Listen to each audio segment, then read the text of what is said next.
Hello, and welcome to the Never Heard of It podcast. My name is Craig Moorhead, and I am joined this evening, as always, by... Shawn D. Harwell. The D is for Diamond. It's not. It's actually just for David. Oh, seemed very fancy for a moment. I kind of prefer that, to be honest. Yeah. Well, hi, everybody. So we're, as you may know, as you may not know, we're in the middle of doing a series of podcasts about movies from the year 1985. Now, today, what we're going to do is we're going to kind of tee up the next episode. And then the next episode will be a longer episode where we really kind of put these two movies up against each other, I guess, up against the wall. I don't know. That sounds violent. That's appropriate for the ones we're going to watch, yeah. We're going to give you a lot of information on this stuff, so we hope you enjoy it. Shawn, but first, Shawn, where can people find us and other episodes like us? Obviously, we love to have you subscribe on iTunes or wherever you get your podcasts, but reviews on iTunes are great because it just helps people find the show. Besides that, there's neverheardpodcast.com. That'll take you everywhere you want to go. Twitter, YouTube. It's nice to see comments on YouTube. Thank you for those. Facebook, of course, pretty active there. And Instagram. I think that is all of our social empire. It's a house of cards ready to crumble at any moment, but we appreciate your participation. Craig. Yeah. I gotta say up front, like I'm so excited. I mean, as much as I was excited to talk about Goonies and Explorers and Daryl and watch those again, I may be more excited about these next two episodes because I haven't seen these four movies in so long, and they were definitely too old for me when they came out, that I'm not positive I've ever really sat down and watched all four of them all the way through. Yeah, very much in the same boat. I remember, I think, watching Missing in Action 2 at a friend's house. His dad had it on from like HBO or something. And I remember watching it, and yeah, it was definitely sort of we're too young for this stuff. What's funny is all of these movies when I was a kid seemed like this is very serious business. Yeah. These are serious adults doing serious things. And it definitely takes on a different tone now when you watch them.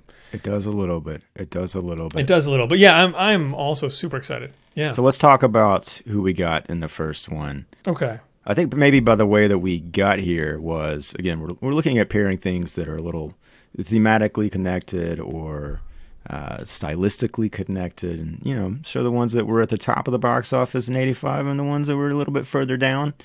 I looked at the list again today. I don't think there was an outright war movie that we would think of as a war movie in '85, like a real ensemble thing. Instead, there's definitely some dramas that are set in WW2. There's some spy stuff, espionage stuff.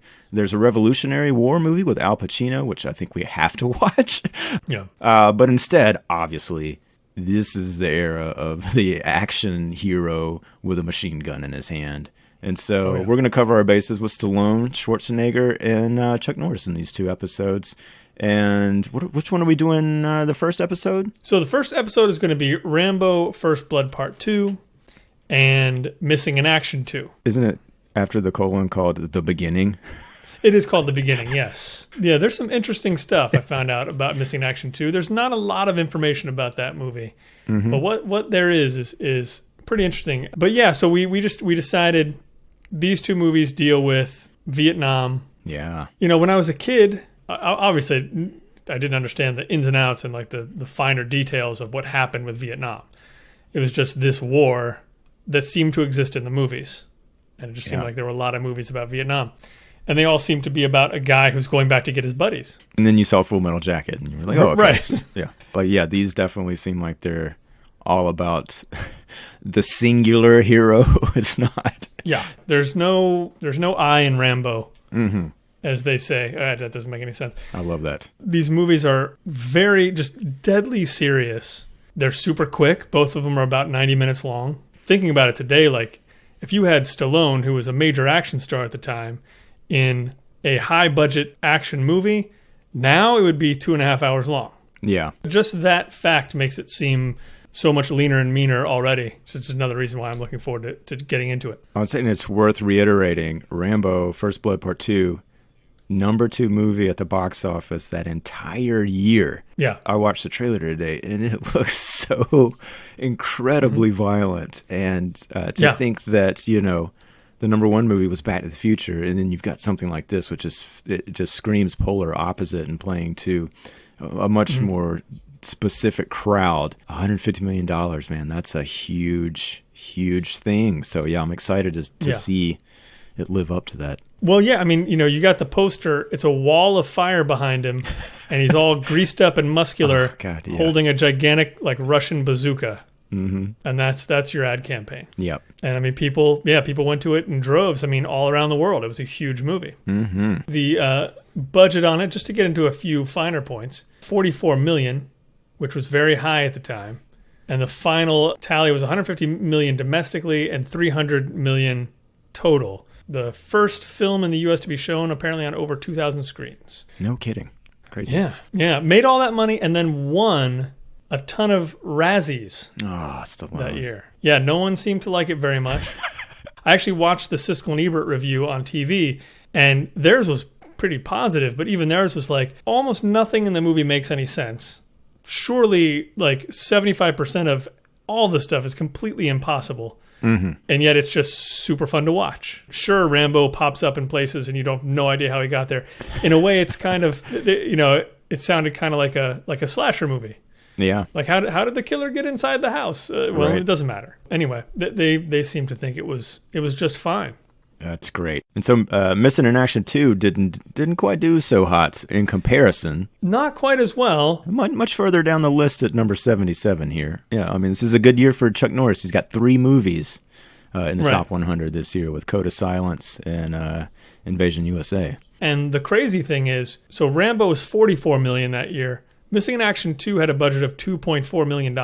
Wow. So and it made 10. Yeah. And it was in 1,300 theaters, I guess. Yeah. Yeah. The interesting thing is, this movie, Missing in Action 2 and Missing in Action were shot back to back, shot all at once. Missing in Action 2 was supposed to be the first movie. That's why it's the beginning. Okay. Yeah. But then they decided the one supposed to come second is better, so let's make that the first one, and we'll make this a prequel. They pre-Lucased Lucas. Exactly. Yeah, so there was no response in terms of, like, the first one did well, and so there was a second one. Like, there was always going to be a second one no matter what. And I mean, the budget is dirt cheap. It's incredible. Yeah. I'll be interested to see what the quality difference is between the two. Yeah, like if watching Rambo feels like a more expensive movie, because I mean, really, once you put somebody in fatigues in the middle of the jungle, like, what are you paying for? Like, I guess the explosions at the end, I guess. Definitely watching the trailer of both.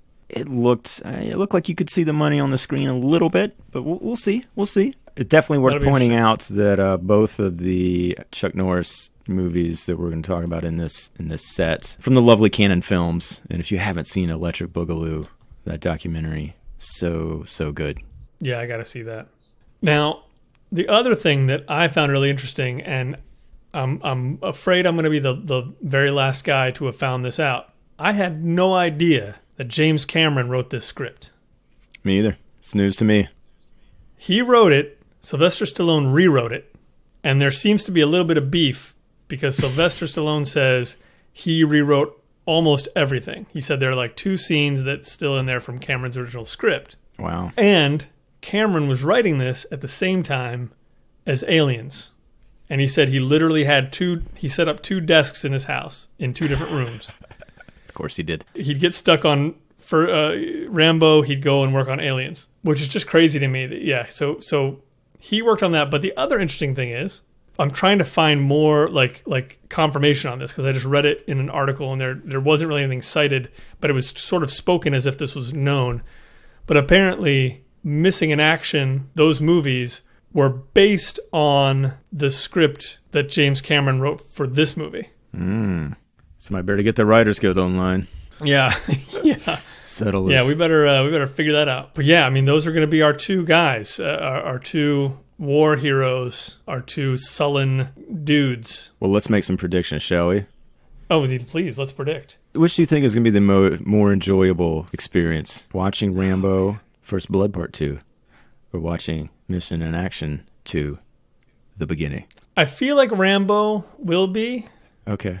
But there's a part of me that feels like this is going to be a game of inches. Like I kind of feel like I feel bullets. like Rambo, especially considering like the action that we've seen since Rambo came out. I feel like Rambo is going to feel a little bit like the A-Team. And then it's just a question of like how much worse than the A-Team is missing in action too, if that makes any sense. Like I feel like Rambo is going to feel kind of like a TV show. Right. But what about you? I don't know. I'm kind of counting a little bit on the craziness of Cannon Films and the campiness and some of the budget constraints and the compromises they probably had to do to come through and make a more enjoyable experience for Mission in Action 2, actually. Mm-hmm. We'll see. I don't know. I mean, obviously the box office is telling me that a lot more people enjoyed and went to see Rambo than they did this one. So we'll see. But I'm going to hedge my bets and say that I'm going to go with Chuck on this one. Who do you think's got the biggest body count? Well, it depends, I think. Because like I'm going to guess that Missing in Action 2 has way less explosions, but more like on-screen body count. Whereas Rambo's going to have lots of like, I'm firing missiles from afar type stuff. And then I don't know how to tally that up. Yeah. It'll be tough. We'll keep an eye on that. I was going to say Rambo, though, just because of the budget and things like that. So I'm going to go Rambo. And then I think this was probably more obvious. Who's got the best one-liner between these two movies? I mean, I think we got to go Stallone, right? You got to assume that. Or do you? I'm gonna say this right now. You're right. I mean, maybe so. But I remember this movie, and I really liked First Blood. And a part of what I liked about it was that Stallone was very just monosyllabic. He might say the word yeah, or you might just have to go with a head nod.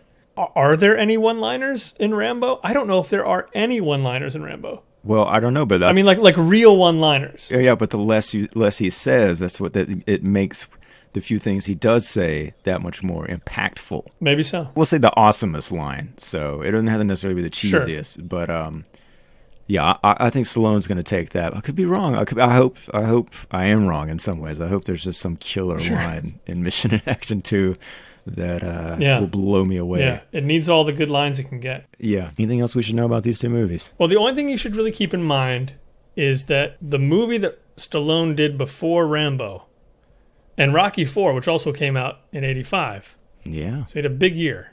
But the movie he did before those movies came out was Rhinestone, a comedy with Dolly Parton. I just say, just hold that in your mind. Just think about it as you're watching Rambo. Just think about he was playing a taxi driver with a skin-tight shirt on, trying to make people laugh. Okay, we'll do. Come back next time. We're going to war with Stallone and Norris. It'll be fun. It will be. All right, bye, y'all.